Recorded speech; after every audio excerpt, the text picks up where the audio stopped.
Student লাইফে লাখ টাকা পর্যন্ত আয় উপার্জন করার এমন 5টি স্কিলের কথা আমি আজকে শেয়ার করব, যা 2024-এ এসে অবশ্যই আপনার শেখা উচিত। স্পেশালি আমি আজকের এই ভিডিওতে যে 5টি স্কিল নিয়ে কথা বলবো তা আপনার লং টার্ম ক্যারিয়ারে অনেক বেশি হেল্প করবে। বিশেষ করে এখন আর্টিফিশিয়াল ইন্টেলিজেন্সের যুগে এবং এই প্রতিযোগিতার যুগে আপনাকে টিকে থাকতে হলে এমন কিছু স্কিল ডেভেলপমেন্ট করতে হবে যা শুধুমাত্র আপনার 1, 2 বা 5 বছরের জন্য ফাইন্যান্সিয়ালি হেল্প করবে। বিষয়টা এমন না। আমরা এমন 5টি স্কিল নিয়ে কথা বলবো যা আপনার লং টাইম ক্যারিয়ারের জন্য, ইভেন আপনার পুরো ফিউচার জুড়ে, এটা আপনার জীবনের সবচেয়ে বড় ইনভেস্টমেন্টগুলোর ভেতরে একটি হবে। স্কিল চুজ করার সময় মোস্ট অফ দ্য টাইম আমরা কিছু মিস্টেক করে ফেলি, যেমন সফট স্কিল ডেভেলপ করব নাকি হার্ড স্কিল। আর্টিফিশিয়াল ইন্টেলিজেন্সের যুগে যে স্কিলটা শিখলে আমাদের নিজেদের ক্যারিয়ারটাকে সিকিউরভাবে এগিয়ে নিয়ে যেতে পারবো, এবং সেই সাথে আমরা যে স্কিলগুলো ডেভেলপ করব এটা আদৌ সেলেবল হবে কি না, এই সকল বিষয় নিয়ে আমাদের আজকের এই ভিডিও। এই ভিডিওতে আমি যে 5টি স্কিল আপনাদের সাথে শেয়ার করব, এর ভিতরে 2টা থাকবে সফট স্কিল এবং 3টা থাকবে হার্ড স্কিল। আগে আপনাদের সাথে ক্লিয়ার করে নিই সফট স্কিল কি এবং হার্ড স্কিল কি। বেসিক্যালি আমরা শর্ট টাইমের জন্য যখন কোনো স্কিল চুজ করি, এটা শিখতে খুব বেশি ক্রিয়েটিভিটির প্রয়োজন হয় না, সেই সাথে এটা খুবই অ্যাভেলেবল, মানে মোস্ট অফ দ্য পিপুল সেই স্কিলটাই চুজ করে যেটা সহজ, সেই জিনিসগুলোকে আমরা সফট স্কিল বলতে পারি। এবং হার্ড স্কিল বলতে যে স্কিলগুলো খুব বেশি মানুষ ডেভেলপ করে না, যে স্কিলটা ডেভেলপ করার পরে আমরা লং টাইমের জন্য বেনিফিট পাবো, এবং সেই সাথে এটা ডেভেলপ করার জন্য আমাদের অনেক সময়ের প্রয়োজন হয়। এখন চলুন আমরা আমাদের মেইন পয়েন্টগুলো নিয়ে আলোচনা করি।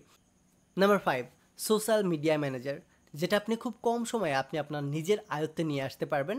সোশ্যাল মিডিয়া ম্যানেজমেন্ট টার্মটা অনেক বড় মনে হলেও আমি যদি সহজভাবে আপনাকে বলি, তাহলে নিত্যদিনই আমরা এটা ম্যানেজ করে থাকি। এই যেমন আমরা আমাদের সোশ্যাল মিডিয়াগুলোতে পোস্ট করে থাকি, কোনো আর্টিকেল পাবলিশ করে থাকি, বা আমাদের নিজস্ব পেজগুলো মেইনটেন করি। এই সকল কাজগুলো যখন নিজেদের জন্য করি, এই সেম কাজটাই যখন আপনি কোনো ক্লায়েন্টের জন্য, কোনো বিজনেসের জন্য বা অন্য কারোর জন্য টাকার বিনিময়ে করবেন, তখন এটাকে বলা হয় সোশ্যাল মিডিয়া ম্যানেজমেন্ট। না, আমরা যতটা ইজিলি ভাবতেছি জাস্ট আমরা ক্লায়েন্টের পেজে গিয়ে পোস্ট করব, লাইক করব, শেয়ার করব আর দ্যাটস ইট, আমরা টাকা পেয়ে যাব, বিষয়টা মোটেও এতটা সহজ নয়। কিন্তু এটার জন্য অবশ্যই আপনাকে সোশ্যাল মিডিয়াগুলোর অ্যালগোরিদম বুঝতে হবে। এটার জন্য বিভিন্ন কোর্সেস করতে হতে পারে। আপনার ক্লায়েন্ট বা সেই বিজনেসের অ্যাকাউন্টগুলো অলওয়েজ এঙ্গেজ রাখা, অ্যানালাইজিং করা, আপনার ক্লায়েন্টের বিজনেসের প্রোডাক্টটা কোন অডিয়েন্সের কাছে নিয়ে গেলে এটা বেশি সেলেবল হবে বা বেশি মানুষের কাছে ভিজিবিলিটি পাবে, এই সকল জিনিস আপনাকে একসাথে বুঝতে হবে, সুন্দরভাবে উপস্থাপন করতে হবে, দেন গিয়ে আপনি এটাকে সেলেবল করতে পারবেন। Number 4, virtual assistant. এই টার্মটা আপনার কাছে কঠিন এবং নতুন মনে হলেও এটা কিন্তু খুবই ইজি। লেটস সে আপনি যদি প্রোডাক্টিভ কিছু কাজের সাথেই পরিচিত হয়ে থাকেন, তাহলেই কিন্তু এই টার্মগুলো আপনার জানা থাকতে পারে। যেমন প্রফেশনালভাবে ইমেল রাইটিং, বিভিন্ন অ্যাপয়েন্টমেন্ট সেট করা, বিভিন্ন প্রোডাক্ট সম্পর্কে রিসার্চ করা। একজন এন্টারপ্রেনার বা একজন ক্লায়েন্টের পরিবর্তে যখন আপনি ঘরে বসে তার কাজগুলো করে দিবেন, তখন তাকে আপনি ভার্চুয়াল অ্যাসিস্ট্যান্ট বলতে পারেন।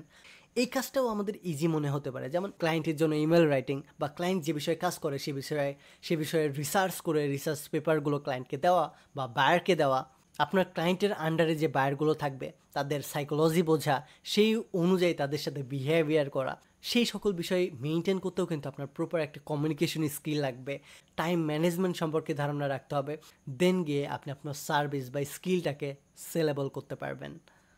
এখন থেকে যে স্কিলগুলো নিয়ে কথা বলবো, এগুলো হবে পূর্বের থেকে তুলনামূলক হার্ড স্কিল, এবং এই স্কিলগুলো লং টাইম ধরে আপনাকে ডেভেলপ করতে হবে।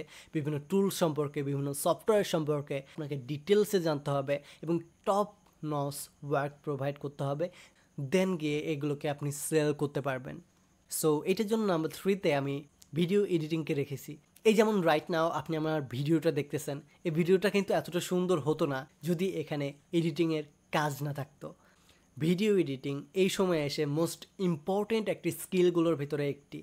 দেন আসে web programming, web development, artificial intelligence, app development বা সাইবার সিকিউরিটি স্পেশালিস্ট টাইপের জব, যে কাজগুলো খুবই ক্রিয়েটিভ এবং হার্ড স্কিলের একটা কাজ, যেটা ডেভেলপ করতে মিনিমাম আপনার 6 মাস থেকে 2 বছর পর্যন্ত সময় লাগতে পারে শুধুমাত্র জুনিয়র পজিশনে যেতে। এই সেক্টরে কাজ করার জন্য অবশ্যই আপনাকে বেশ কয়েকটা প্রোগ্রামিং ল্যাঙ্গুয়েজ সম্পর্কে জানতে হবে। বিভিন্ন ফ্রেমওয়ার্ক লাইব্রেরি শিখতে হবে, দেন গিয়ে আপনি এটাকে সেলেবল করতে পারবেন।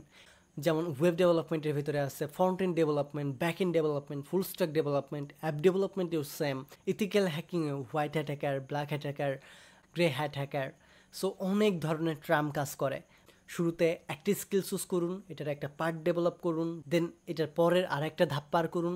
এইভাবে পর্যায়ক্রমে যখন আপনি একটা স্ট্যাক কমপ্লিট করতে পারবেন, তখন আপনি একজন ফুল স্ট্যাক ইঞ্জিনিয়ার হিসেবে নিজেকে বড় একটা পজিশনে নিয়ে যেতে পারবেন। এবং নাম্বার 1 সবচেয়ে হার্ড স্কিল এবং গুরুত্বপূর্ণ কাজ, টিচিং। আপনার যদি কোনো স্কিল থাকে, কোনো বিষয়ে যদি আপনি দক্ষ হয়ে থাকেন, তাহলেই আপনি এই প্রফেশনটা চুজ করতে পারেন। লেটস সে আপনি ওয়েব ডেভেলপমেন্টে খুবই পারদর্শী, তাহলে আপনি ওয়েব ডেভেলপমেন্টের উপর অনলাইনে বিভিন্ন কোর্সেস নিতে পারেন, বা আপনি চাইলে আমার মতো ফ্রিতে কন্ট্রিবিউশন করতে পারেন। যেমন আমি গত 3 বছরের বেশি সময় ধরে এই চ্যানেলে ওয়েব ডেভেলপমেন্ট বিষয়ে ভিডিও প্রোভাইড করে আসতেছি, যেখানে আপনি শূন্য থেকে শুরু করে প্রপার ফুল স্ট্যাক ডেভেলপার হওয়ার টিউটোরিয়াল পেয়ে যাবেন। যদিও মানুষ শিক্ষকতা প্রফেশনকে অনেক বেশি সহজ ভেবে থাকে, বাট বিলিভ মি, এর থেকে কঠিন প্রফেশন কোনোটাই হয় না। যেমন আপনি ভিডিও এডিটিং শিখতে চান, ভিডিও এডিটিং কার কাছ থেকে শিখবেন? কোনো একজন শিক্ষকের কাছ থেকে, রাইট? আপনি ওয়েব ডেভেলপমেন্ট শিখতে চান, আর্টিফিশিয়াল ইন্টেলিজেন্স শিখতে চান, যেটাই আপনি শিখতে চান না কেন, আপনার একজন দক্ষ মেন্টরের সাহায্য অবশ্যই প্রয়োজন। সো ডেফিনেটলি এই হার্ড স্কিল যদি সহজ হতো, শুধুমাত্র আমরা বই পড়ে সব কিছু শিখে ফেলতে পারতাম, কিন্তু এমনটা হয় না। প্রতিটি স্টেপ একটার পরে আর একটা আনলক করার জন্য ডেফিনেটলি আমাদের একটা মেন্টরের প্রয়োজন পড়ে। অ্যাটলিস্ট নিজেকে বিগিনার থেকে ইন্টারমিডিয়েট লেভেলে নিয়ে যাওয়া পর্যন্ত আপনার একজন মেন্টরের প্রয়োজন পড়বেই। সো এটার জন্য আপনি যদি কোনো বিষয়ের ওপর দক্ষ হতে পারেন, এবং দক্ষ হয়ে সেই এক্সপিরিয়েন্সগুলো যদি আপনি অন্যজনকে খুব ভালোভাবে বোঝাতে পারেন, তাহলে আপনি টিচিং প্রফেশনে খুব ভালো পজিশনে নিজেকে নিয়ে যেতে পারবেন। সো এই ভিডিওতে যে 5টি বিষয় নিয়ে আমি কথা বললাম, এই বিষয় নিয়ে কথা বলাটা যতটা সহজ, তার থেকে হাজার গুণ কঠিন এই এক একটি স্কিল ডেভেলপ করা। আপনি যদি এই স্কিলগুলোর ভেতরে কোনোটাও ডেভেলপ করতে পারেন, বিলিভ মি, আপনি আপনার বেস্ট পর্যায়ে আপনার ক্যারিয়ারকে নিয়ে যেতে পারবেন। আপনার আগামী জীবনের জন্য শুভকামনা রইল। আপনি আপনার সময় এফিশিয়েন্টলি হার্ড ওয়ার্কের মাধ্যমে যদি পার না করেন, তাহলে একটা সময় গিয়ে খুবই পস্তাবেন। তাই দয়া করে যারা সোশ্যাল মিডিয়া ইউজ করে নিজেদের গুরুত্বপূর্ণ সময় নষ্ট করতেছেন, তাদেরকে বলবো অ্যাটলিস্ট কোনো একটা স্কিল ডেভেলপমেন্ট করুন, নিজের সময়টাকে কাজে লাগান, নিজের ফ্যামিলির পাশে দাঁড়ান। ধন্যবাদ। Take it easy.